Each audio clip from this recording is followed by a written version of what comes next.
Hello, this is Lockpicking Nerd, and today we're going to look at this medium-sized Bison lock.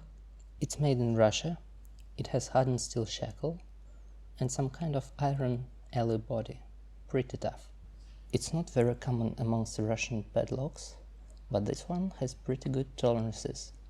As you see, the core is not moving and overall build quality is quite good.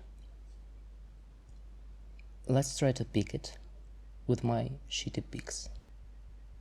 My tension tool is not very good, but actually it's the only one I have in front of me right now. Nothing on 1, nothing on 2, nothing on 3, 4 is binding, 5 is binding, nice click out of 5, back to the beginning, 1, 2, 3, 4 is binding, but I must have dropped something.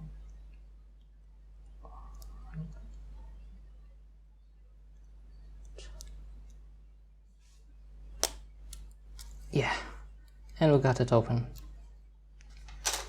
It was surprisingly difficult for such a cheap lock. As for today, that's all I have for you. See you in the next video.